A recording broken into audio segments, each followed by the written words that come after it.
Hi, I'm Joni Patry, and welcome to my YouTube channel. Well, today I want to talk about something very meaningful in how I make my predictions in Vedic astrology. Now, if you would like a transcription of everything I'm talking about, go to my website and sign up for my free newsletter. I will send you the write-up on how I've made these predictions using the 27 nakshatras and eclipses. Now, what are the 27 nakshatras? These are the most specific thing that makes Vedic astrology what it is. It is relative to the stars. There are 27 nakshatras, so therefore when you divide up the 360-degree sphere of the zodiac that surrounds Earth, you will get portions of 27 13-degree 20-minute portions. Now, when I talk about the nakshatras, they are relative to a deity, a god that rules them. That gives them deep symbolic meaning. And they also have a symbol that's relative to each nakshatra. Remember, these are really based on the stars. But some of these symbols are so specific, especially with the ones we're going to be talking about today. So it's the god, it's the symbol, plus they are ruled by a planet. Now, the nakshatras are ruled by the 7 planets plus Rahu and Ketu, so that equates to 9. But it is actually the nakshatras that are ruled by Rahu and Ketu that are the most devastating and violent. But let me tell you what got me started with all of this. Because when 9/11 happened in 2001, that event was so tragic, so devastating, and it changed the world. The way we think today, everything changed with that event. So I knew there had to be some very specific astrological reason why this was happening. And the one thing that I noticed, first of all, was going back, I always, as an astrologer, look at eclipses. Whenever eclipses occur, wherever they occur, are the points of most radical change in your chart and in the world. So I always say that whenever there's an eclipse, that it's a darkening of the light, and therefore things come out of the darkness. They are revealed during the times of eclipses.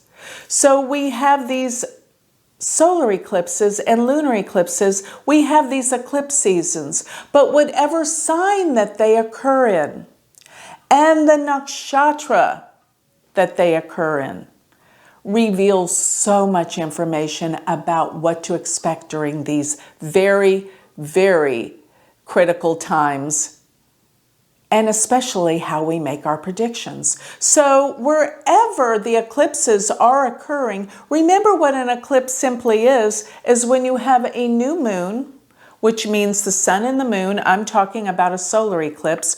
To have a solar eclipse is when you have a new moon. That means the sun and moon are exactly together with Rahu or Ketu. Now, a solar eclipse occurs 2 times a year, always 6 months apart, because Rahu and Ketu, and remember in Western astrology, Rahu is the north node, Ketu is the south node, but Rahu and Ketu are always exactly opposite, and they are always traveling in opposition. So when we have a solar eclipse that comes together with the new moon, it must always be with either Rahu or Ketu. So when you have a solar eclipse, and it's going to take 6 months later till, if one solar eclipse is conjunct Rahu, 6 months later it will be conjunct Ketu. Then 6 months later there'll be another eclipse that will involve Rahu or Ketu. So they go from one opposition to the other. So they're always in opposing signs. So when September 11th came about, I looked to see where Rahu and Ketu were in accordance to their sign placement and their nakshatra placement. Now, because Rahu and Ketu take 18 and a half years to go through all 12 signs of the zodiac, it takes 18 and a half years for them to return to the same nakshatras that they were before. So going through all 12 signs, then we have Rahu and Ketu come to Gemini and Sagittarius, where they were on September 11th. Now remember, I'm looking at this way before this event just occurred this year that I have been predicting for years. And I predicted this based on where Rahu and Ketu, every time that they were in the nakshatra of Ardra or Mula, those opposing nakshatras, always there was a critical, catastrophic event. So let me repeat, go backwards in time. 2001, Rahu and Ardra, Ketu and Mula, 9/11 happened. Then go back 18 and a half years ago when they were there again, same nakshatras. It was 1982, the AIDS virus hit. Go back 18 and a half years ago from that, when they were in Rahu and Ardra, Ketu and Mula. That was the 1963. The assassination of Kennedy. Go back 18 and a half years from that, 1945 was the bombing of Hiroshima, and even going 18 and a half years from that, 1927 was one of the worst earthquakes in China, and there was a flu pandemic that killed so many thousands. And so I continued some research to go back to the last times that we had some of the worst pandemics that killed the most amount of people on Earth. And my realizations were astounding because these nakshatras, once again, were relevant. So talking a little bit about going to the nakshatra Ardra, and the nakshatra Mula, as I said, they have a ruling deity, God, and they also have a symbol. Ardra is ruled by Rudra, which is the storm god, and is depicted by the howling winds. And its symbol is a teardrop, which represents sadness and tragedy. We go to the nakshatra Mula. Mula is ruled by the god Nriti, which is the goddess of destruction. And its symbol is a gathering of roots, which means it goes to the depths and the deepest aspects of things and can deal with healing. So whenever we have these most intense, Rahu in Ardra, Ardra is ruled by Rahu. And going to Mula, it is ruled by Ketu. And the nodes, Rahu and Ketu, deal with extremes and deal with karma. And they even form what we call Kala Sarpa Yoga, which is the time serpent yoga. When all the planets are on one side of the nodes, we have the times of most extreme events, which is about to be in effect in a few days. As I speak, today's date, it's going to happen around March 20th, and that's going to be a major shift. Okay, so let's go over my findings. As I went back to 1927, there's another huge pandemic that killed so many people. It was called the Spanish flu. And the Spanish flu was one as I said, it was one of the worst. And the Spanish flu happened in 1918. And Rahu, this is a reversal this time. We have Rahu was in Mula, so Rahu was in Sagittarius in Mula, but Ketu was in Ardra. So Ketu was in Gemini in Ardra. And this Spanish flu pandemic of 1918 was the deadliest in history. It killed about 1/3 of the planet's population, approximately estimating 20 million to 50 million victims, including 675 Americans. Remember, the population wasn't as large as it is today. So then I went back to discover other pandemics to see this. If this wasn't enough, I still wanted to see more. And it took me back to 1889, which I found so relevant. Why? Because that was the last time that Jupiter and Ketu were together in the sign of Sagittarius. Together that was the very last time that they conjoined, as this time here in 2020. So going back to 1889, when Rahu was in Ardra and Ketu was in Mula, was the Russian flu. And this was the first significant pandemic that started in Siberia and Kazakhstan, and it moved to Moscow, and then to Finland and Poland and all of Europe. And this pandemic, by its end, in 1890, was about 36,000 people died from this. So let's go back to another pandemic. In the year of 1666, this was another bubonic plague. And this was when Rahu was in Ardra and Ketu was in Mula. And this plague killed about 20% of London's population.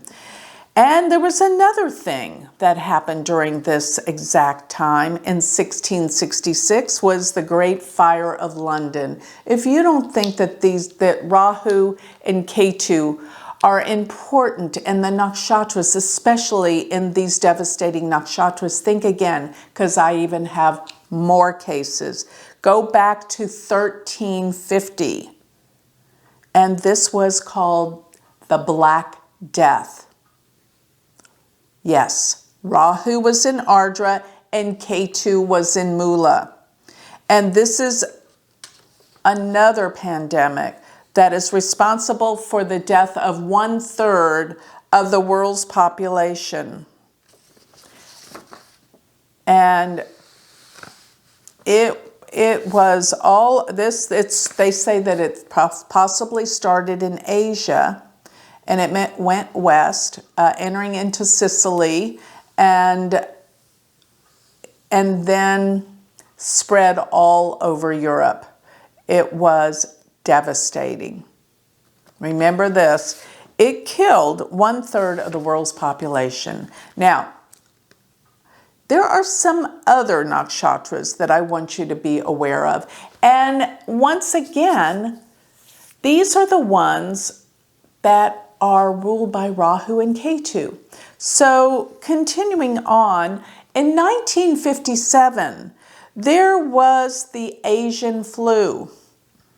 And at this point in time, Rahu was in Swati and Ketu was in Ashwini. Swati is ruled by Rahu and Ashwini is ruled by Ketu. 14,000 people died in England, and consequently, there was, 1.1 million deaths globally.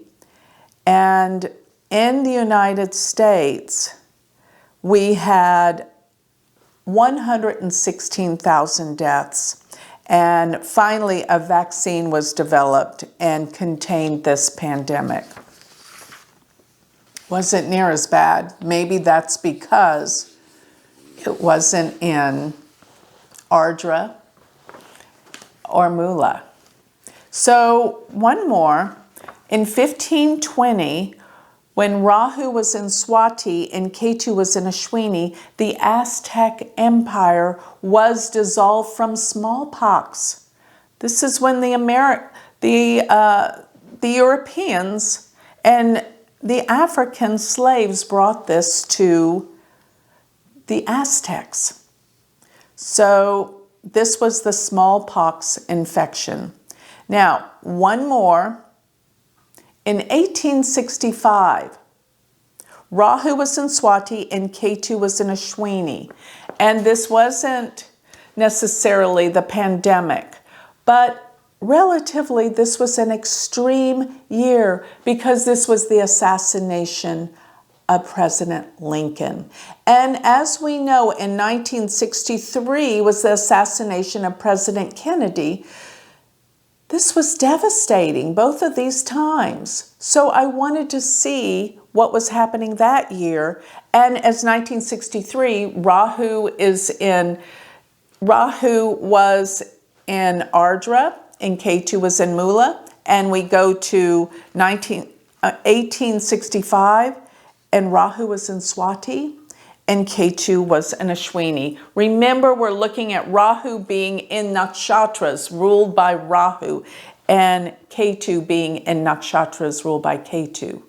Yes, there's one more pattern that I haven't researched, and I'm sure you will find a host of events in the other two pair of nakshatras that are ruled by Rahu and Ketu, which Shatabishak, which is in Aquarius, is ruled by Rahu, and Magha, which is in Leo, is ruled by Ketu.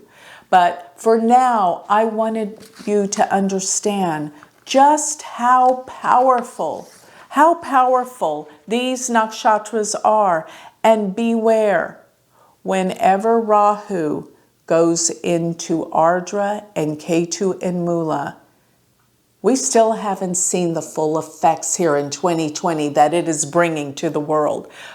But in the next 18 and a half years, I hope you'll be prepared, because it will produce something.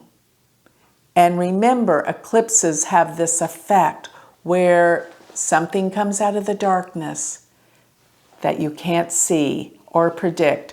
But with astrology, I hope by this time, people will be well prepared, because they will realize that this will happen as it has in all the previous times, as I have predicted.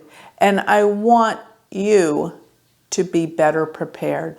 So with that, I'd like to close. If you would like more information on me or a consultation, please go to my website, which is galacticcenter.org. And remember, sign up for my free newsletter there. Or if you would like to learn Vedic astrology, I have an online university. Go to my university website, which is University of Vedic Astrology.com. Thank you.